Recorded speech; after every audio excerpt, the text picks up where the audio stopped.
Hello friends. I hope कि आप सब ठीक होंगे, नहीं तो ठीक हो रहे होंगे और अपनी मेडिसिन्स ले रहे होंगे। आज की डिस्कशंस में मैं कुछ मेडिसिन्स शेयर करूंगा जो कि मैंने अभी तक यूज़ करी हैं। अगेन, आप बिना डॉक्टर को दिखाए ये मेडिसिन्स ब्लाइंडली फॉलो मत करना। मैंने पीजीआई में दिखाया था, तो वहाँ पर ये मेडिसिन मुझे दी थी जब एक्यूट पाइल्स का केस हो गया था मेरा। मतलब मोशन पास करते हुए या तो एनल के अराउंड टेयरिंग हो जाती थी या वो बबल जो पाइल बनता है वो बर्स्ट हो जाता था। तो दवाई का नाम है कैल्शियम डॉबिसिलेट। कैलडॉप करके कैप्सूल आता है ये, जो कि आपको किसी भी केमिस्ट में मिल जाएगा। अगर आपको सस्ते में लेना है तो यही आपको लगभग 50 रुपये में दवा इंडिया से मिल जाएगा, जेनेरिक। इसके अलावा साथ में आपको लेनी है डैफ्लॉन। डैफ्लॉन 500 mg। ये दवा इंडिया पे शायद ना मिले या जेनेरिक स्टोर पे ना मिले, पीएम मोदी दवा खाना जो होता है तो वहाँ पे नहीं मिलेगी, आपको केमिस्ट से लेना पड़ेगा। तो सुबह शाम आप 500 mg कैल्शियम डॉबिसिलेट की गोली और साथ में डैफ्लॉन 200 mg की गोली खाएं। इससे क्या होता है, जो आपकी वेन्स जो कि डैमेज हो जाती हैं पाइल्स की वजह से, ये उनको ठीक करने में मदद करता है और आपको आराम रहता है। साथ में लैक्टोलोस 2 चम्मच या 3 चम्मच, जैसा भी आपकी रिक्वायरमेंट है, जैसे आपका बॉडी रिएक्ट करती है वो ज़रूर लें। एक बार डॉक्टर को ज़रूर दिखाएं, पर ब्लाइंडली ये मेडिसिन मत लेकर आए। डॉक्टर क्या करेगा, आपको पूरा इंस्पेक्ट करेगा। वो लिडोकेन जेल लगाते हैं और प्रोक्टोस्कोप करके डिवाइस होता है उनके पास, वो आपको लेटाएंगे। आपने बिल्कुल डरना नहीं है और उसके बाद चेक करेंगे कि आपको एक्चुअली में प्रॉब्लम क्या है। समस्या ये है कि जो एनल एरिया है हमारा, वो एक तो डिफ़िकल्ट टू एक्सेस है, इतनी आसानी से एक्सेस नहीं होता, आप खुद नहीं चेक कर सकते। दूसरा, वहाँ पर अलाइड इश्यूज बहुत ज़्यादा हो जाते हैं, जैसे सिर्फ पाइल्स ही नहीं, फिशर, फिस्टुला और एट टाइम्स पाइलोनोडल साइनस, वो भी हो जाता है। पर ये ढंग से देखने से ही पता लगता है। तो जब भी आप डॉक्टर के पास जाएं, किसी अच्छे सर्जन के पास जाएं अपने सिटी के, और उससे चेक कराएं बिना डरे। अगर जितना आप डरेंगे ये बीमारी उतना आपको बढ़ाएगी।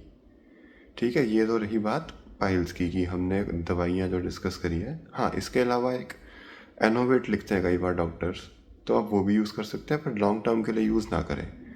एनोवेट जो है वो स्टेरॉयड बेस्ड मेडिसिन है, तो लॉन्ग टर्म यूज़ उसका सही नहीं है। उसकी बजाय आप डॉक्टर से डिस्कस करके सिटकॉम ले सकते हैं। सिटकॉम नॉर्मल, एलडी नहीं। सिटकॉम क्रीम जो है ये आपको किसी भी केमिस्ट से मिल जाएगी और ये मैनकाइंड कंपनी की होती है। रात को सोने से पहले आप आराम से इंसर्ट करें उसे, और उसको, क्रीम को दबाएं और छोड़ते हुए बाहर लेकर आएं, ताकि पूरा जो सरकमफेरेंस आपके एनल एरिया का वो कवर हो जाए। इससे आपको हीलिंग में और ज़्यादा हेल्प मिलेगी। ठीक है, ये तो रही बात कि पाइल्स के लिए एक्चुअली क्या कर सकते हैं। मैं दोबारा रिपीट कर देता हूँ। डैफ्लॉन, कैल्शियम डॉबिसिलेट और सिटकॉम क्रीम, ये आप एक हफ्ता यूज़ कर सकते हैं। अगेन, डॉक्टर को ज़रूर दिखाएं, मेरे एक सलाह मत माने। अब बात करते हैं हम आईबीएस की तरफ। देखो फ्रेंड्स, ये इनिशिएट ही स्ट्रेस से होता है। आपको कभी ना कभी किसी ना किसी चीज़ का स्ट्रेस इतना ज़्यादा रहा है कि आपकी बॉडी परमानेंट क्लेंच, मतलब पकड़ के रखा हुआ उसने किसी स्ट्रेस को। अगर आप ध्यान से ऑब्जर्व करेंगे तो शायद आपका एनल एरिया भी रिस्ट्रिक्टेड रहता है इस वजह से कि, और दिमाग हमेशा इस तरफ रहता है कि अब ये मैं करूँगा तो क्या होगा, अगर मैं वो करूँगा तो क्या होगा।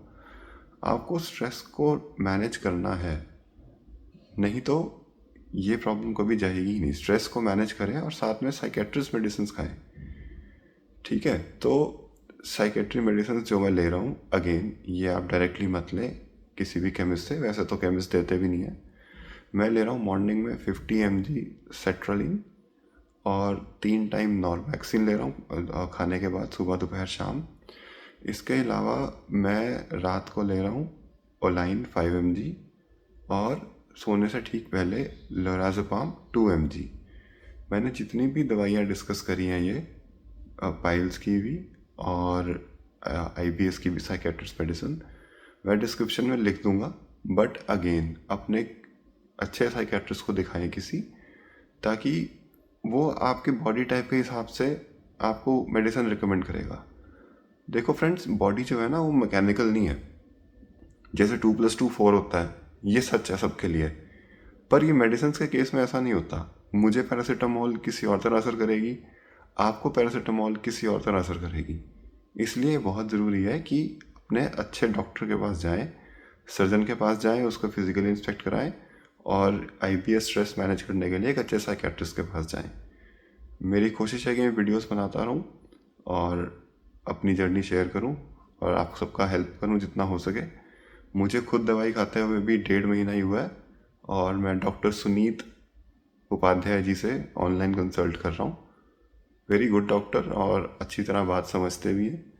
आपको अगर उनसे कांटेक्ट करना है तो आप डॉक्टर सुनीत उपाध्याय गूगल पे सर्च करेंगे तो उनकी असिस्टेंट का नंबर आ जाएगा, वो आपको आगे रिडायरेक्ट कर देंगे डॉक्टर सुनीत उपाध्याय पे। इनकी फ़ीस भी बहुत जेन्युइन है, ये 500 रुपये लेते हैं सिर्फ।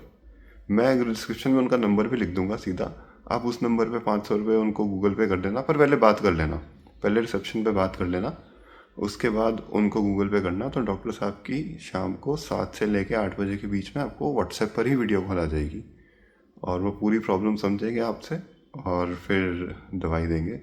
मुझे तो 1.5 महीना ही हुआ है। लेट्स होप कि सब ठीक रहे, और आपको भी ऑल द बेस्ट जो भी वीडियोस देख रहे हैं। ये हो जाएगा ठीक, भरोसा रखो, थोड़ा स्ट्रेस कम लो, और देख लेंगे इसको हम। ये वाला एटीट्यूड रखो, जितना आप घबराओगे उतना और ज़्यादा हावी होगा आपके ऊपर। ठीक है, मैं मानता हूँ कॉन्स्टिपेशन जिसको होती है उसी को पता है कितना दिमाग ख़राब होता है, पर हम जीत लेंगे इसको। ठीक है, थैंक यू।